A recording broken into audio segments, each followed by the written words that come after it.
5 रत्न में से एक रत्न है भगवान के भक्त का मिलन, संत का मिलन, साधु का मिलन।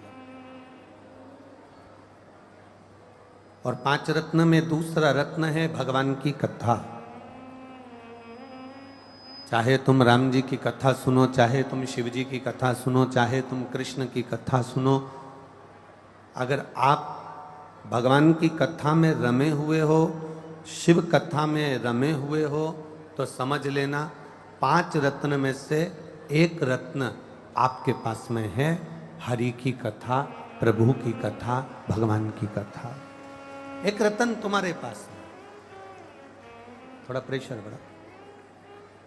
5 रत्न में से दूसरा जो रत्न है वो है हरि कथा, प्रभु की कथा। और शिव महापुराण की कथा कहती है तीसरे नंबर का जो रत्न है वो है दया करना। एक करुणा करना, दया। दया ये नहीं कि परिवार वालों पर कर रहे हो तो बाहर वाले पर ना करो, बाहर वाले पर कर रहे हो तो परिवार वाले पर ना करो, ऐसा नहीं है। दया ये नहीं देखी जाती कि ये घर का है कि बाहर का है। दया तो दया होती है, करुणा तो करुणा होती है। 5 रत्न में से ये तीसरा रत्न है दया। और चौथा रत्न है हमारा धर्म। जिस सनातन धर्म में हम रह रहे हैं, उस धर्म में हम क्या अच्छा कर जाएं,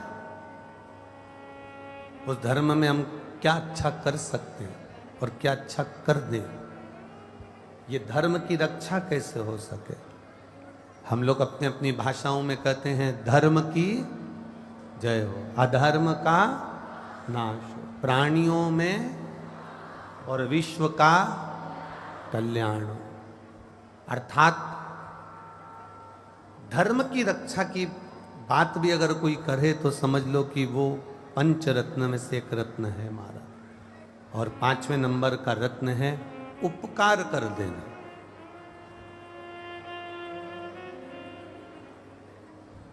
किसी पर कुछ उपकार कर दिया, एहसान कर दिया, कोई उनका कार्य कर दिया, किसी को आपने कुछ अच्छा कर दिया, उसके बाद में ये मत सोचना कि ये हमारे लिए कुछ करेगा।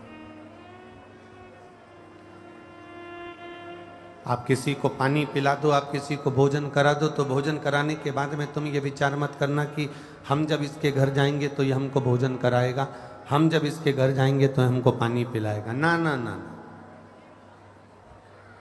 आप तो अपना कर्म करते चलो, अपने कार्य में तल्लीन बनते चलो, आगे उसकी मर्जी है वो आपको कहाँ ले जाकर छोड़ता है।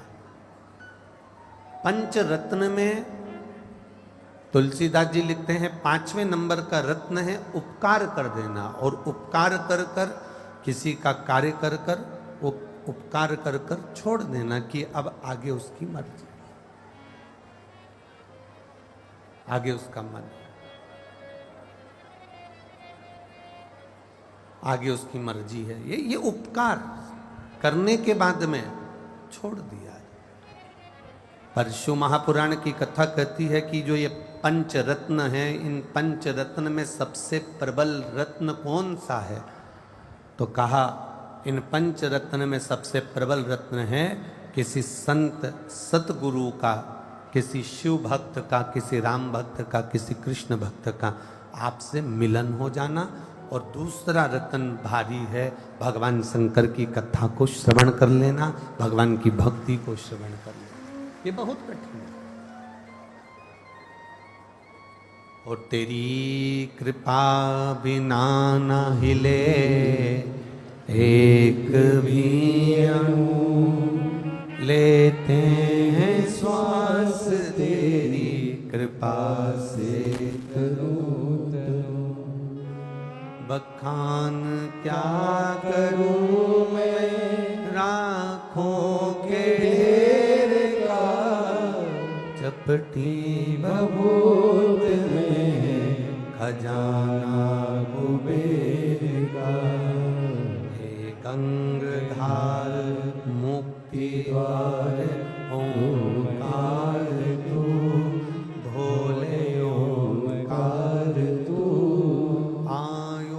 शरण तिहारी शंभो तार तार तो। शिव कथा कहती है, भगवान शंकर का संवाद कहता है, परिवार को पालो, कुटुंब में रहो, पत्नी बच्चों के लिए उनकी इच्छा पूर्ण करो, मना नहीं है। हम आपको अगर बोल दें कि आप अपने बच्चों को ना पालो या अपनी पत्नी और परिवार के जो भी कार्य हैं वो ना करो, तो ऐसा नहीं हो सकता। परिवार में रहो, अपने पत्नी के, अपने बच्चों के, अपने माता पिता के, अपने कुटुंब की जो इच्छाएं हैं वो पूर्ण करो। कोई तुमसे कहे कि मुझे ये ला कर दो, तो आपको ला कर देना है। कोई कहे आपको, आपका परिवार का व्यक्ति, कि मुझे ये चाहिए, आपको देना है, मना नहीं। परिवार, कुटुंब, पत्नी, बच्चे, इन सब की इच्छाएं पूरी करना है आपको। पर शिव महापुराण की कथा कहती है, इनकी इच्छा पूरी करने में, इनके मन के मनोरथ को पूर्ण करने में, इनकी इच्छाओं को पूर्ण करने में कोई ऐसा काम आप अपने हाथों से मत कर जाना, ऐसा काम अपने जिंदगी में मत कर जाना कि इनकी तो इच्छा पूरी हो जाए पर आपकी जिंदगी नरक हो जाए। ऐसा कार्य अपने जीवन में कर कर मत जाए।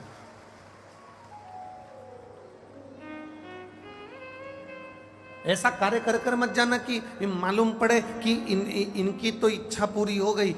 पत्नी ने कहा मुझे ये ला कर दो, तुमने ला कर दे दिया। बच्चों ने कहा मुझे ये ला कर दो, तुमने ला कर दे दिया। किसी ने कहा मुझे ये ला कर दो, तुमने ला कर दे दिया। इनकी तो इच्छा पूरी हो गई, इन्होंने तो कह दिया पापा मुझे ये चाहिए, मम्मी मुझे ये चाहिए, बेटा ने कहा, पत्नी ने कहा, स्वामी मुझे ये चाहिए। सबने कहा, कुटुंब वालों ने, परिवार वालों ने, सबने कहा हमको ये ला कर दो, हमको ये चाहिए। ऐसा ना हो जाए कि इनकी इच्छा पूरी करते करते करते करते करते करते एक सीमा ऐसी हो जाती है, एक समय ऐसा आ जाता है कि इनकी इच्छा पूरी करते करते करते करते हम गलत काम कर बैठते हैं। हम चोरी कर लिए, हम अपशब्द कह दिए, हम ताने दे दिए, अपने सिग्नेचर का अपने दुरुपयोग कर लिया, अपने शब्दों का हमने दुरुपयोग कर लिया, अपनी वाणी का हमने दुरुपयोग कर लिया। कहीं हमने इनकी इच्छा पूरी करते करते 1 रुपए की वस्तु को 10 रुपए में ना कर देना। महाराज, शिव महापुराण की कथा कहती है, अपने परिवार, अपने कुटुंब, अपने इष्ट की, अपने साथियों की इच्छा पूरी करने में कहीं तुम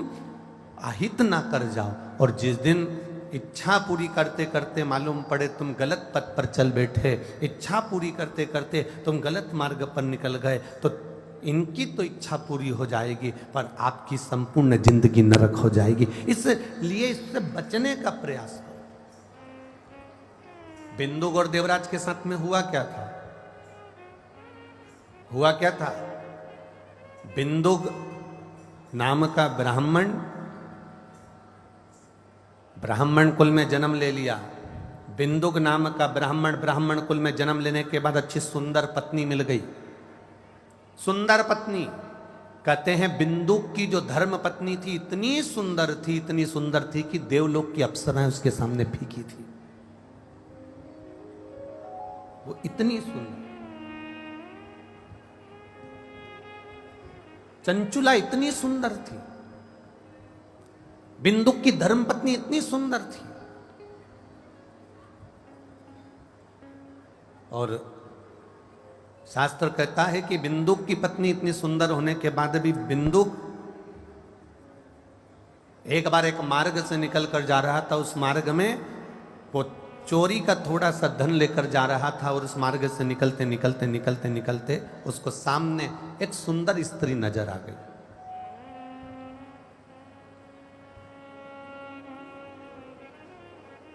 अब जरा विचार करिएगा, बिंदुक की धर्मपत्नी चंचुला इतनी सुंदर थी कि देवलोक की अप्सराएं उसके सामने फीकी थी।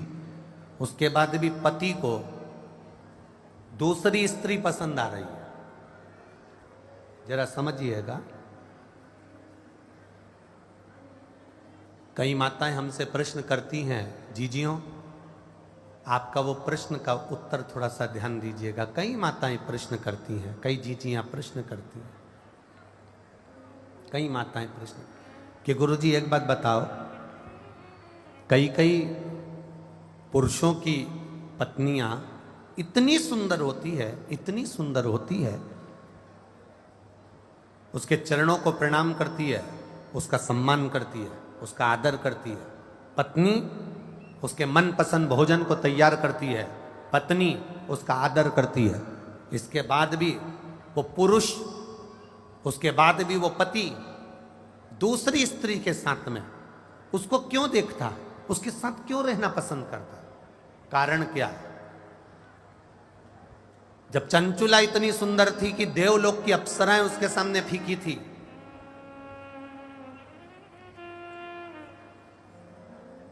ये विराम दिवस की कथा है, अगर सुन ली तो आपकी जिंदगी सवर गई महाराज, ध्यान रखिए।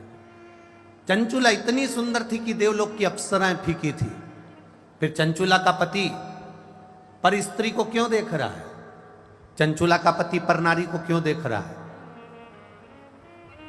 पर स्त्री के साथ रहना क्यों चाहता है? एक वेश्या के साथ में वो रहना क्यों चाह रहा है? एक गलत नारी के साथ में वो अपने को रखना क्यों चाह रहा है?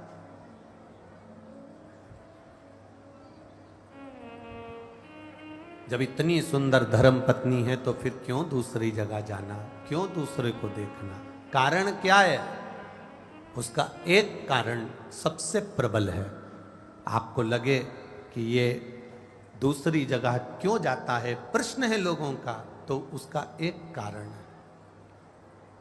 जब गलत धन आना चालू होता है, जब गलत पैसा जेब में भराना चालू होता है, जब गलत तरह से कमाया गया धन घर में आना चालू होता है, जेब में आना चालू होता है, एक अंदाजा लगा कर रखना, जब तुम कम पैसे कमाते थे, बाजार से गिलकी, आलू, टमाटर, सब्जी, मिर्ची, धनिया खरीद कर लाते थे, घर में सब्जी बनाकर खाते थे। बोलो सही है कि गलत है?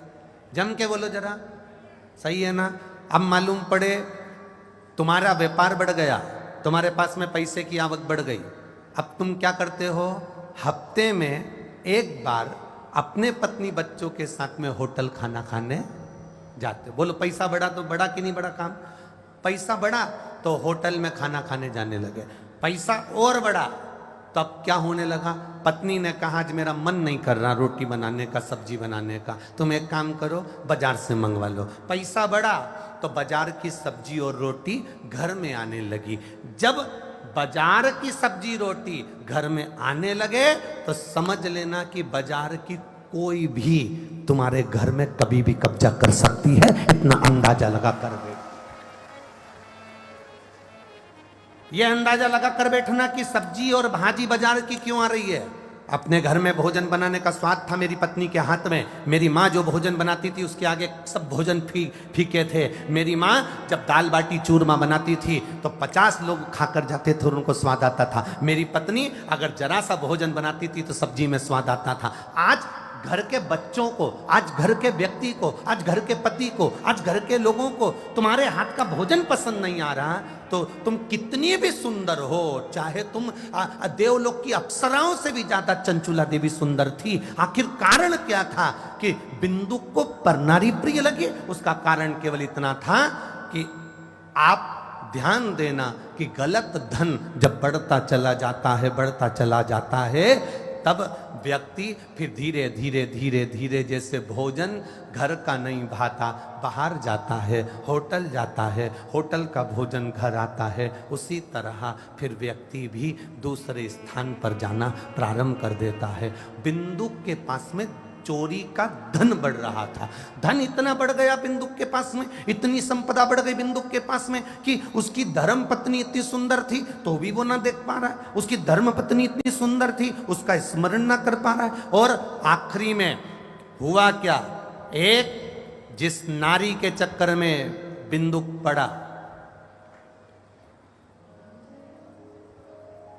और पुरुष जब धन बढ़ता है, सुंदर पत्नी को छोड़कर जब दूसरी नारी के चक्कर में पड़ता है, दोनों को अगर अंदाजा लगा कर देखना, किसी के सामने खड़ा कर देना कि ये मेरा पति इसके चक्कर में पड़ा है, मैं इसकी पत्नी हूँ, अंदाजा लगा कर देखना कि पत्नी ज़्यादा सुंदर होगी और जिसको उसने पसंद करा जिसके लिए अपना घर छोड़ रहा है, जिसके लिए अपना परिवार तोड़ रहा है, जिसके लिए अपना कुटुंब छोड़ रहा है, जिसके लिए अपने बच्चे छोड़ रहा है, उसको अंदाजा लगा कर देखना। बिंदुक से वो पराई नारी ने कहा, रानी गले में जो हार पहनती है वो रानी के गले का हार मुझे चाहिए।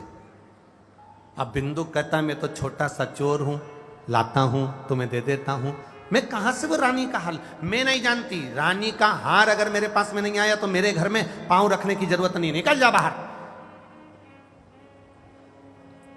पत्नी कभी अपने पति से डिमांड नहीं करती कि मुझे 50,000 का ही मोबाइल ला कर देना, 1 लाख का मोबाइल ला कर देना, बस इतना कहती है, जी मेरे पास मोबाइल नहीं है, तुम ला दोगे? और पति 5,000, 10,000, 15,000, 20,000 का मोबाइल भी ला कर देता है तो पत्नी खुश हो जाती है। पर पराई स्त्री तुम पर दबाव बनाकर कहती है, मुझे इतने का ला कर देना, वरना मेरे यहाँ पाँव रखने की जरूरत नहीं है, और तो भी तुम गुलाम की तरह चले जाते हो, तो भी गुलाम की तरह चले जाते हो। और गया बिंदु, जिस राजा के घर में कभी नहीं जा पाया था, बिंदुक उस रानी के कक्ष में पहुंच गया और रानी के कक्ष में जाकर उसके गले का हार चुरा कर लेकर आ गया। राजा के दूतों को मालूम पड़ा कि रानी के गले का हार कोई चुरा कर भागा है। दूत पीछे भागने लगे, राजा के गुप्तचर पीछे भागने लगे। बिंदुक भागते भागते भागते भागते एक पराई स्त्री के भला करने के लिए अपने बच्चों को छोड़ा, अपनी पत्नी को छोड़ा, अपने कुल को छोड़ा, और पराई स्त्री के लिए धन इकट्ठा करने के लिए, पराई स्त्री को देने के लिए बिंदुक इतना इतना चोरी और अन्य कार्य करने लगा कि बिंदुक पानी में कहीं से कूद गया, मर गया, प्रेत योनि में पड़ गया। उसके प्रेत योनि में पड़ने पर वो पराई स्त्री ने एक बार भी ना तो पूजन करी, ना पाठ करी, ना अर्चना करी, ना पिंडदान करा, ना तर्पण करा। अगर पिंड भी कर रही है तो वो सुंदर स्त्री कर रही है। उसकी पत्नी शिव महापुराण की कथा भी सुन रही है तो चंचुला सुन रही है, अपने पति को मोक्ष दे रही है तो चंचुला देवी दे रही है, अपने पति का उद्धार कर रही है तो चंचुला देवी कर रही है। जिस स्त्री को इसने ले जा कर दिया था उसने कभी पिंडदान नहीं करा, उसने कभी तर्पण नहीं करा, उसने कभी ब्राह्मण को भोजन नहीं कराया। करा रही है तो पत्नी करा रही है, करा रही है तो पत्नी, मोक्ष दे रही है पत्नी। चंचुला देवी भगवान शंकर के सामने हाथ जोड़कर बैठकर कहती है, मेरे पति को मोक्ष दे दो, जो पति पर नारी से लगा था।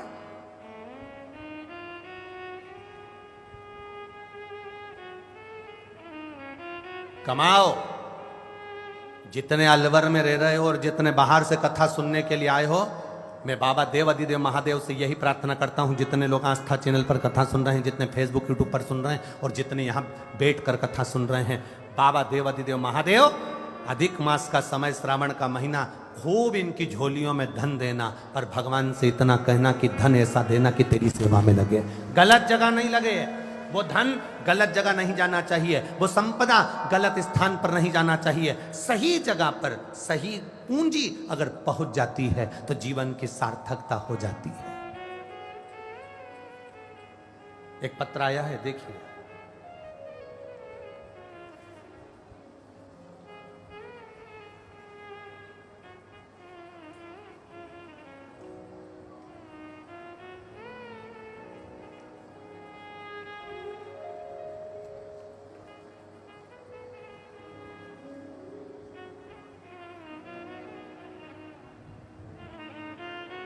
नरेंद्र कुमार शर्मा, तिवाड़ी, तिवाड़ी है, तिवाड़ी, कपिता देवी, मुंडावर, अलवर, राजस्थान। कहीं बैठे हैं? आप ही हैं? दोनों हाथ हिला दो एक साइड बार जी। मैं नरेंद्र कुमार शर्मा, तिवाड़ी, कपिला देवी, मुंडावर, अलवर। एक बार वापिस हाथ हिला दो। हर हर महादेव। गुरुजी,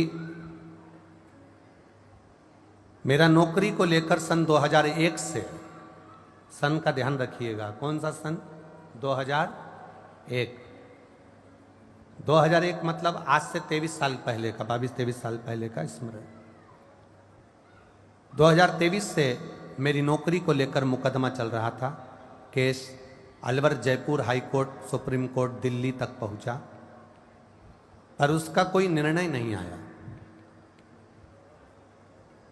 जब निर्णय नहीं आया तो लॉकडाउन से आपकी कथा सुनना प्रारंभ करा। आप कथा में कहते थे टीवी के सामने बैठकर भी अगर भगवान की भक्ति कर रहे हो। हमारे बीच में पूर्व मुख्यमंत्री आदरणीय श्री वसुंधरा राजे जी पधारी हैं। एक बार आ जाओ, जोरदार ताली बजाकर स्वागत करिएगा।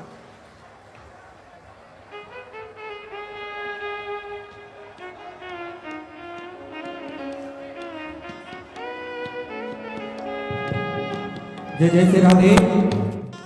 आज हमारे बीच में पूर्व मुख्यमंत्री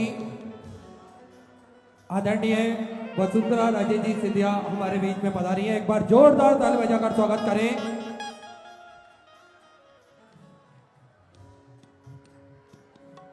सदा धर्म की पताका को आगे बढ़ाने का प्रयास आदरणीय करते हैं।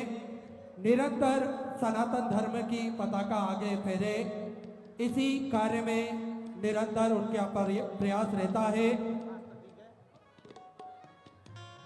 व्यासपीठ की पूजन करने के उपरांत में सुंदर पूज्य गुरुदेव से आशीर्वाद प्राप्त करते हुए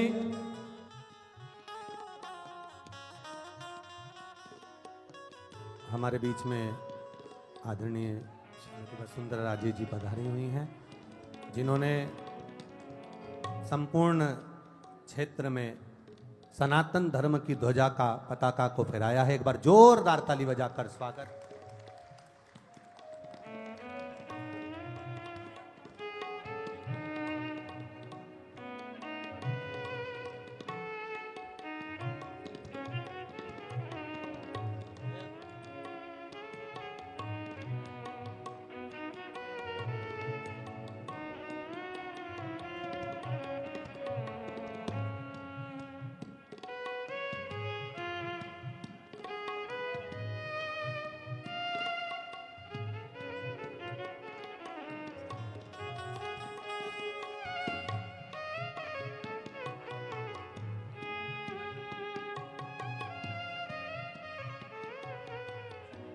बोल काशी विश्वनाथ भगवान की।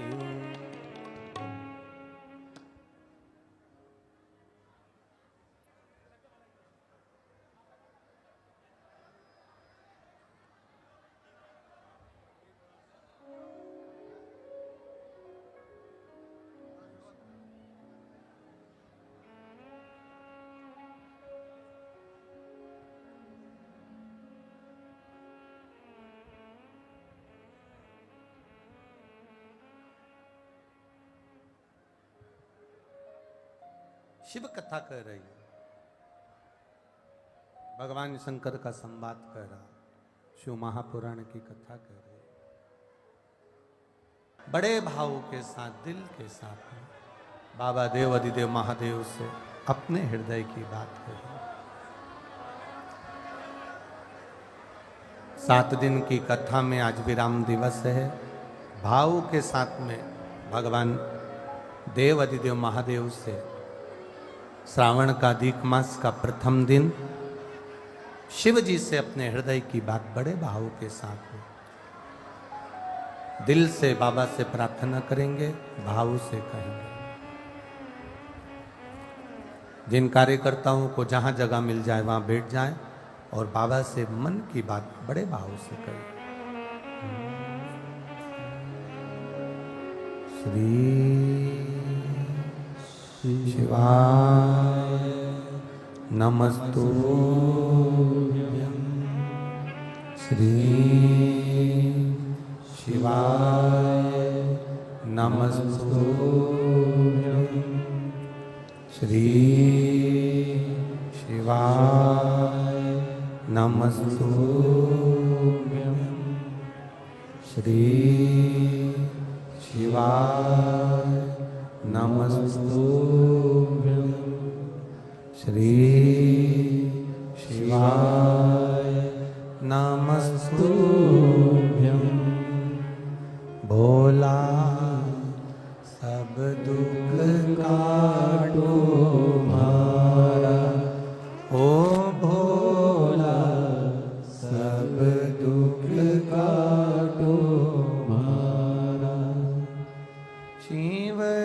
शंकर जपूं तेरी माला, भोले बाबा जपूं तेरी माला, भोला सब दुख काटो मारा, ओ भोला सब दुख काटो मारा। वेश मंगलकारी, वेश है मंगलकारी, शमशान वासी हमारा, शमशान वासी हमारा, ओ भोला सब दुख काटो मारा, ओ भोला सब दुख काटो मारा। शिव कथा कहती है एक विश्वास भीतर हो तो परमात्मा के मिलन में देरी नहीं होती। आपने करा विश्वास परमात्मा पे, परिवार की इच्छा पूरी करो, बच्चों की इच्छा पूरी करो, पर उन इच्छा को पूरी करने में कहीं हमसे कोई चूक ना हो जाए, हमसे कोई गलती ना हो जाए। बिंदुक प्राण छोड़े जब बिंदुक ने, उसके जब प्राण छूटे बिंदुक के, गलत स्त्री का संग पड़ गया बिंदुक। अब शिव महापुराण की कथा या भगवान देवाधिदेव महादेव से आराधना कौन कर रही है? बिंदुक की धर्मपत्नी चंचुला देवी। अब बिंदुक ने जिस स्त्री के लिए, बिंदुक ने जिस नारी के लिए राजा के घर में चोरी करी, रानी के गले का हार चुराया, क्या उस नारी ने बिंदुक के लिए कोई व्रत करा? अरे बोलो तो जम के, करा कोई व्रत? नहीं। कोई साधना करी? नहीं। कोई तप करा? नहीं करा। करा तो किसने करा? बिंदुक की धर्मपत्नी। बिंदुक की धर्मपत्नी ने वो आराधना, तप, साधना जो कुछ करा वो बिंदुक की धर्मपत्नी ने करा। तो फिर निवेदन है, जैसे थोड़ा सा धन था तो घर का भोजन ठीक लग रहा था, धन की वृद्धि जब होती चली गई तो घर का भोजन ठीक नहीं लगा, तो होटल का भोजन ठीक लगने लगा। उसी तरह जब धन आता है तो गलत गलत मार्ग में वो पैसे को, वो व्यक्ति को लेकर चला जाए।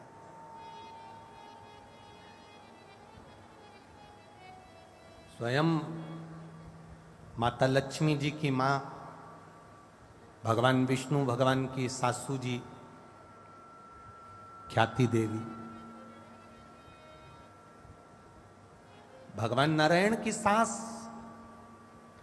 भगवान विष्णु जी की सासू जी ख्याति देवी,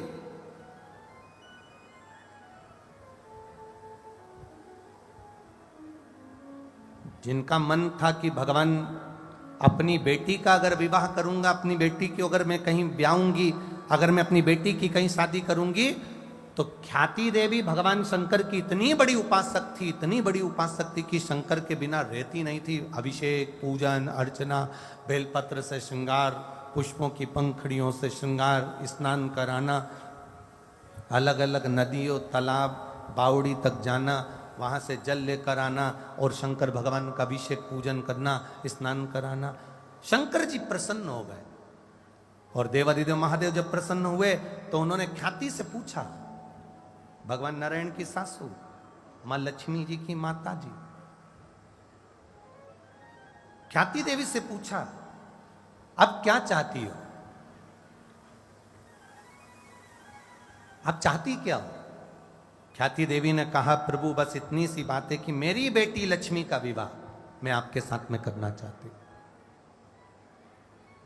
अब लक्ष्मी जी मिलना किसको थी? देवाधिदेव महादेव। ख्याति देवी ने संकल्प ले लिया, अपनी बेटी का विवाह मैं करूंगी तो देवाधिदेव महादेव के साथ करूंगी, क्योंकि मैं शंकर जी को बहुत सेवा करती हूँ, आराधना करती हूँ, वो मेरा इष्ट देव है, मेरे शंभु, मैं उनके चरणों में रमी रहती हूँ। मैं अपनी बेटी का विवाह, लक्ष्मी का विवाह अगर करूंगी तो शंकर भगवान से, देवाधिदेव महादेव से करूंगी। जैसे ही महादेव से विवाह की बात करी तो शंकर भगवान ख्याति देवी के सामने एकदम मौन हो गए, शांत, चुप।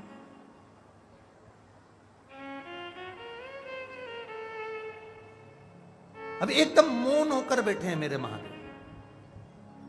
शिव जी ने ध्यान लगाकर देखा, आखिर ख्याति देवी तो लक्ष्मी जी को मुझे देना चाहती है, पर लक्ष्मी जी के मन में क्या भाव है? तो भगवान शिव जी ने ध्यान लगाकर देखा कि लक्ष्मी जी तो नारायण के चरणों की दासी बनना चाहती है, और भगवान नारायण भी लक्ष्मी को अपना बनाना चाहते हैं। शिव जी ने कह दिया, ख्याति आप मेरी आराधना करती हो, मेरी साधना करती हो। कई लोगों का भाव होता है कि हमने जो सोचा है भगवान हमको वो दे देना, हमने जो विचार करा है भोलेनाथ हमको वो दे देना। कभी कभी मेरा शंभु, मेरा त्रिकालदर्शी, मेरा कैलाशी, अविनाशी, वो आपको अगर अच्छा जानता है, आपके लिए अच्छा करना चाहता है, तो कई बार ऐसी स्थिति रहती है कि आपके अनुसार भोलेनाथ नहीं देते, वो अपने अनुसार आपको प्रदान कर देते हैं, और वो जो देते हैं वो कम ना दे। एक मां, बच्चा भूखा है, बहुत तेज भूख लग रही बच्चे को, और माता के पास में दूध रखा हुआ है गिलास में, और बच्चा कह रहा है माँ मुझे दूध दे दे, मुझे भूख लग रही है, जल्दी दे माँ, बहुत दूध दे दे, जल्दी से जल्दी दे माँ, जल्दी दे। बच्चा रो रहा है, बिलख रहा है, किलकारियां मार रहा है, चिल्ला रहा है, भूख लग रही है। माँ जानती है मेरे बच्चे को भूख लग रही है, माँ को मालूम है ये मेरा बेटा है और इसको भूख लग रही है, पर माँ के पास में दूध का गिलास भर कर रखा हुआ और माँ बच्चे को दूध नहीं दे रही है। बच्चा रो रहा है, सास को गुस्सा आ गया। सास ने कहा पास में छोरा रो रहा है, तेरे पास में गिलास भर के दूध रखा हुआ है, और तू बहू बेटे को दूध क्यों नहीं पिला देती, इसको दूध क्यों नहीं दे देती? रो रहा है बच्चा, चिंघाड़ रहा है, चीख रहा है, चिल्ला रहा है, और माँ उसके पास में गिलास भरकर दूध रखा है, पर माँ अपने बच्चे को दूध नहीं पिला रही है, माँ अपने बच्चे को दूध नहीं दे रही है। तो माँ से सास ने चिल्लाया, ससुर ने चिल्लाया, इसको दूध क्यों नहीं देती है, गिलास भरकर रखा है। माँ कहती है कैसे अपने बच्चे को दूध पिला दूं, क्योंकि दूध बहुत गर्म है, गर्म दूध अगर बच्चा पिएगा तो उसका मुंह जल जाएगा। मैं बच्चे के हित की बात करती हूँ। मेरे माता पिता भगवान शिव और पार्वती, जगत जननी दुर्गा भवानी अष्टभुजा धात्री महा अम्बा जगदम्बा, मेरे भगवान राम, मेरे भगवान कृष्ण, मेरे शिव, मेरे ओघड़दानी, मेरे शंकर, दुनिया के लोग गिड़गिड़ाते हैं, रोते हैं, आंखों में आंसू भर जाता है, हमको ये मिलना चाहिए, हमको ये चाहिए, हमको देना पड़ेगा। भगवान कई बार किसी किसी के मन की मनोकामना पूर्ण नहीं करते, उसमें दुख मत मनाना। शंकर भगवान तुम्हारे पिता है, माता है, वो विचार करे होंगे कि तेरे लिए क्या अच्छा है और क्या बुरा है, ये उसने विचार कर कर रखा। बोल बम का नारा है, उसने विचार कर रखा है कि तुमको देना क्या है, उसने विचार कर कर रखा है कि तुम्हें दूंगा क्या। और खाली ना जाता कोई दर से, आवाज नहीं आई, जरा जम के बोलो जरा, खाली ना जाता कोई दर से तुम्हारे में भी बाहें अपने हृदय से लगा लो, गिरा जा रहा हूँ, उठा भोले अपने दर से अब तो न टालो, गिरी जा रही हूँ, उठा। आराधना का फल यही है। आप सोचो, कई माताएं कहती हैं हमने पशुपति व्रत करा, हमने व्रत करा, एक बार करा गुरुजी ना हुआ, 2 बार करा गुरुजी ना हुआ, भगवान हमारी सुनता क्यों नहीं है? तेरे लिए कुछ अच्छा सोचा होगा, तू उसके दरवाजे पर जाती रहे, तेरे मंदिर में आना मेरा काम है और मेरी बिगड़ी बनाना तेरा काम है। उसकी चौखट तक जाते रहो, उसकी आराधना करते रहो, शिव की भक्ति करते रहो, वो क्या ना देगा।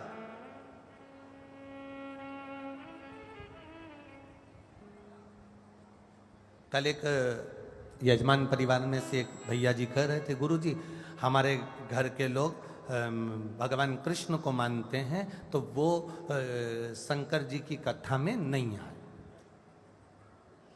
शिव जी की कथा में नहीं पहुंचे।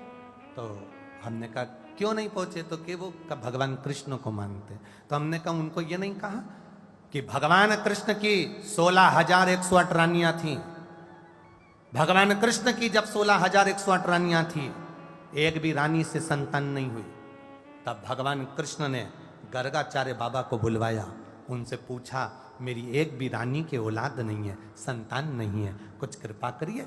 गर्गाचार्य जी ने कहा एक एक रानी के साथ भगवान कृष्ण तुम बैठो और शंकर भगवान का 11 दिन का अभिषेक करो। एक एक रानी के साथ बैठकर 11 दिन का अभिषेक करा, तब शंकर भगवान प्रसन्न होकर संतान होने का वर दिए। तो एक एक रानी को वर दिया, 16,108 रानियां भगवान कृष्ण तुम्हारी, एक एक रानी को इन्होंने 11 दिन तक अभिषेक करा है तो 11 संतान होगी। 1,77,186 भगवान कृष्ण के बच्चे हुए, शंकर भगवान की कृपा से हुआ। यह शिव तत्व है, यह औघड़ी है।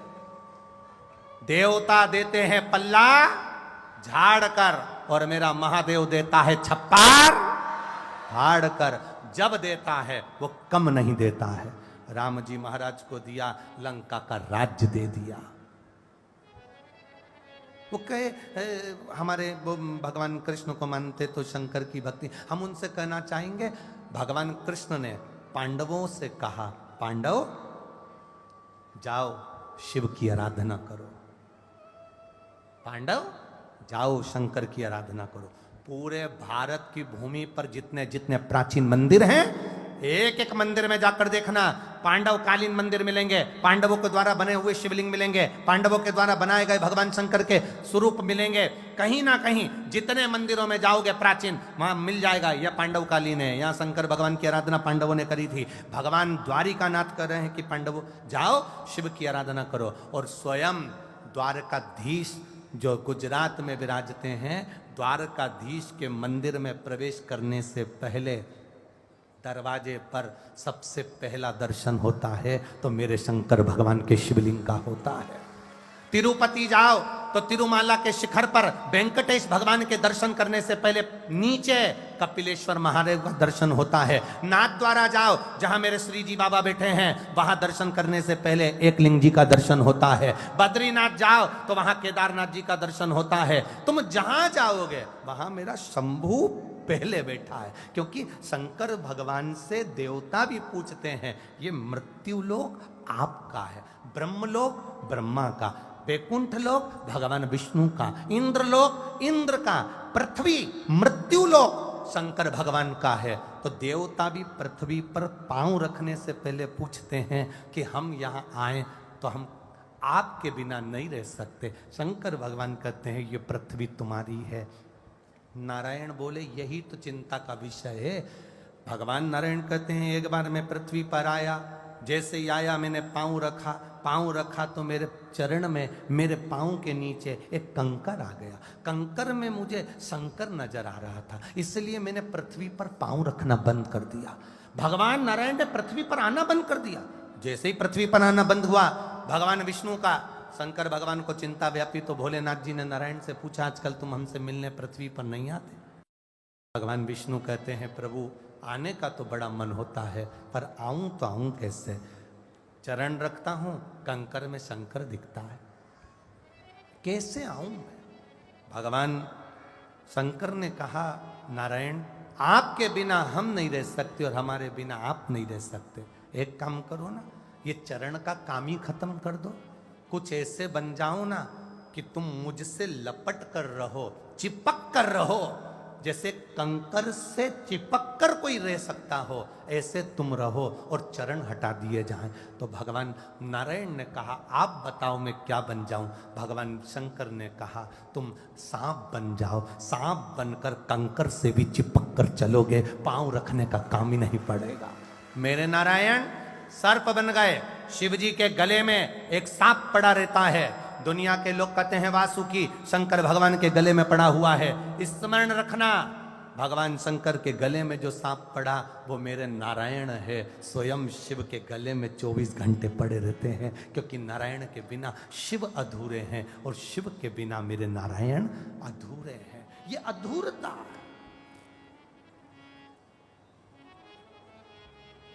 मेरे बाबा दया करना, मैं तेरे भरोसे हूँ। मेरे बाबा दया करना, मैं तेरे भरोसे हूँ। ना घर के भरोसे हूँ, ना परिवार के भरोसे हूँ। आप भी बोलो, ना घर के भरोसे, ना परिवार के भरोसे हूँ। भोले बाबा दया करना, मैं तेरे भरोसे, मेरे बाबा दया करना,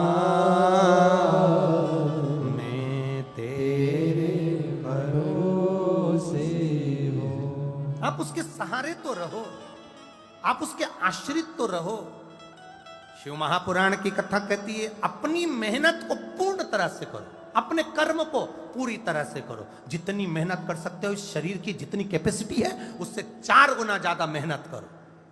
पर मेहनत के साथ में मेरे देव अधिदेव महादेव पर भरोसा करो। पृथ्वी पर रहते हो, पृथ्वी के देव अधिदेव महादेव पर भरोसा करो, विश्वास करो। पर दुनिया के लोग उसको मानते कहाँ, लोग कह देते ये तो पत्थर है, दुनिया के लोग कह देते हैं ये तो ऐसा है। दुनिया के लोग, कई लोगों ने तो शंकर भगवान को गंजेड़ी कह दिया, भंगेड़ी कह दिया, नशेला कह दिया। फिर निवेदन करूंगा, लोग कहते हैं पार्वती जी शिव जी को भांग घोट कर पिलाती है।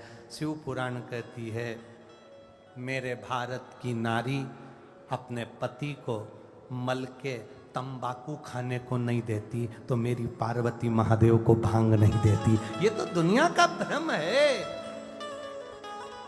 कौन पत्नी अपने पति को तंबाकू मल कर देती है? कौन पत्नी अपने पति को पाउच फाड़ कर देती है? कौन पत्नी अपने पति को चिलम लगा कर देती है? कौन पत्नी अपने पति को नशे की वस्तु देती है? जब मेरे भारत की नारी अपने पति को तंबाकू नहीं देती, तो मेरी माता पार्वती महादेव को कोई भांग नहीं देती। ये निश्चितता है। ये तो दुनिया का भ्रम है। शंकर जी को भांग पिला दो, शिव जी प्रिय हो जाएंगे। अरे अंदाजा लगा कर देखो, जब मंथन हुआ था, उस मंथन में सबसे पहले गौ माता निकली थी, गौ माता के बाद विष निकला, विष देवादिदेव महादेव को दिया। शंकर भगवान ने जो विष को गले में लेना चाहा, पार्वती जी ने हाथ पकड़ लिया भोलेनाथ जी का। क्या कर रहे हो नाथ, ये कालकुट विष है। शिव जी कहते हैं मुझे ये विष पीना है। क्यों? देवता अमृत पिएंगे और तुम विष? भगवान शंकर कहते हैं मैं बड़ा हूं, मैं बड़ा हूं। बड़े से मतलब ये सब देवता मेरे सामने के हैं, मैं इनसे बड़ा हूं, इसलिए विष मुझे पीना पड़ेगा। तो तुम विष पियोगे? हाँ। शंकर भगवान ने कहा मैं अकेला विष थोड़ी ना पीऊंगा, तो कौन पिएगा? पार्वती जी से भगवान शिव जी ने कहा आधा शरीर मेरा मेरा है और आधा शरीर तेरा है। बहुत विवाद वाली बात होती है महाराज जी, बहुत विवाद। गिरिराज पर्वत को किसने उठाया था? जम के बोलो जरा। भगवान। अच्छा जम के तो बोलो, तुम बोलने में ही धीरे। किसने उठाया था? भगवान कृष्ण ने। पर हकीकत क्या है? क्या भगवान कृष्ण पर्वत को उठाए हैं? हकीकत क्या है? विवाद हो गया एक बार संतों का आपस में, बहुत भयंकर विवाद हुआ और उस विवाद को सुलझाने में समय लग गया। प्रयागराज की भूमि थी और संत समागम चल रहा था, उसमें विवाद हो गया। पर्वत किसने उठाया? 7 कोस का पर्वत, 21 किलोमीटर का पर्वत भगवान कृष्ण ने उठाया। तब उसी समय पर एक साधारण सा योगी, सन्यासी, तपस्वी, साधक उठकर कहता है पर्वत कृष्ण ने नहीं उठाया, पर्वत तो राधा रानी ने उठाकर रखा था। पर्वत राधा ने उठाया। संत की बात सुनकर सब बिखर गए। भगवान कृष्ण ने पर्वत उठाया। संत कहते हैं ये जो आधा स्वरूप है, सीधा हाथ का जो स्वरूप है पुरुष का, वो पति का होता है, और लेफ्ट हैंड उल्टा हाथ का जो स्वरूप है वो पत्नी का होता है। तो आधे भगवान कृष्ण इधर वाले साइड पर है और पर्वत उठाया उन्होंने उल्टे वाले हाथ से। तो पर्वत फिर किसने उठाया? राधा रानी ने उठाया। पर्वत कौन उठा रहा है? राधा रानी।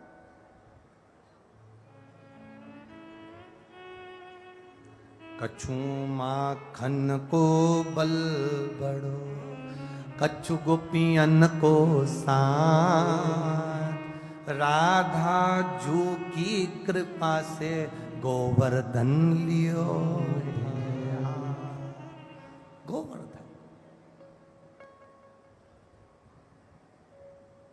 आप लोग तो अलवर वाले हो, राजस्थान वाले हो।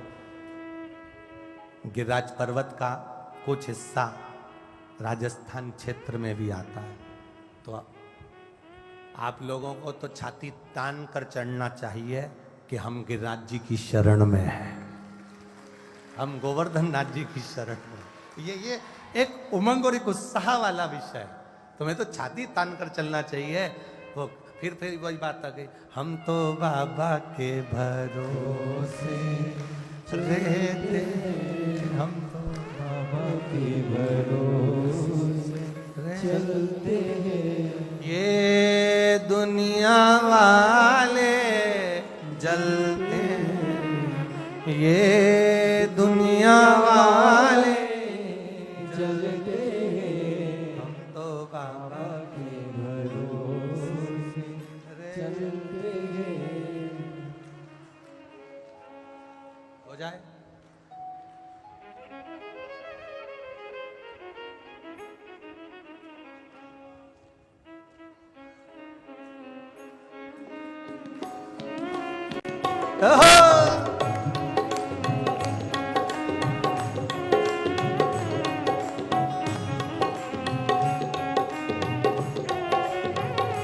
ये दुनिया वाले जलते हैं, ये दुनिया वाले जलते हैं, ये दुनिया वाले जलते हैं, ये दुनिया वाले जलते हैं। हम तो बाबा के भरोसे रहते हैं, हम तो बाबा के भरोसे चलते हैं, भोले बाबा के भरोसे चलते हैं, भोले बाबा के भरोसे चलते हैं, गोवर्धन बाबा के भरोसे चलते हैं, गोवर्धन बाबा के भरोसे चलते हैं, भोले बाबा के भरोसे चलते हैं, भोले बाबा के भरोसे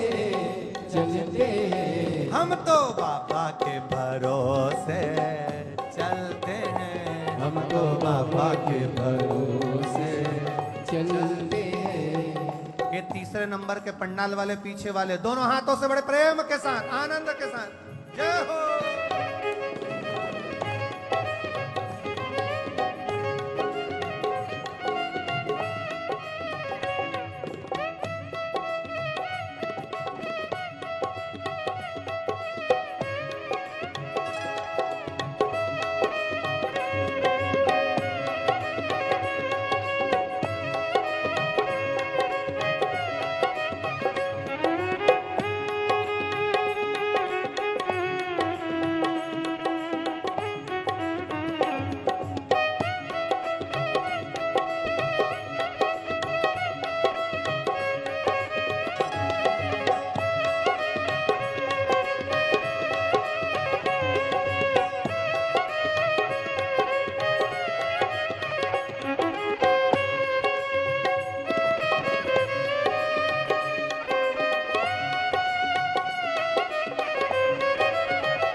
बाबा ने हमको चलना सिखाया, बाबा ने हमको चलना सिखाया, सब भक्तों से मिलना सिखाया, सब भक्तों से मिलना सिखाया।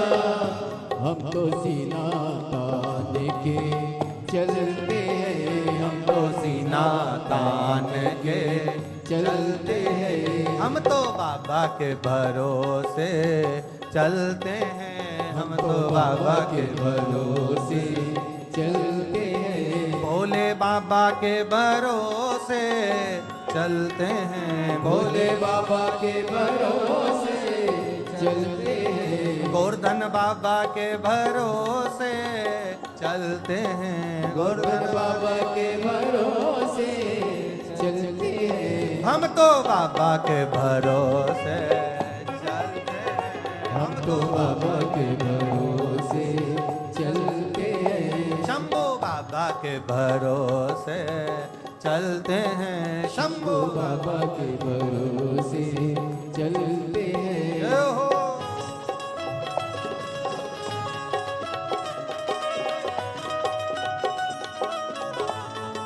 भले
बाबा हमारा नात गाए, बाबा हमारा साथ गाए, बन के हमारा नात गाए, बन के हमारा साथ गाए। हम तो इनके भरोसे पलते हैं, हम तो इनके भरोसे पलते हैं, भोले बाबा के सहारे चलते हैं, भोले बाबा के सहारे चलते हैं। ये दुनिया वाले चलते हैं, ये दुनिया वाले जलते हैं, ये दुनिया वाले जलते हैं, ये दुनिया वाले जलते हैं। हम तो बाबा के भरोसे चलते हैं, हम तो बाबा के भरोसे चलते हैं, भोले बाबा के भरोसे चलते हैं, भोले बाबा के भरोसे चलते हैं, गोवर्धन बाबा के भरोसे चलते हैं, गोवर्धन बाबा के भरोसे चलते हैं, भोले बाबा के भरोसे चलते हैं, भोले बाबा के भरोसे चलते आ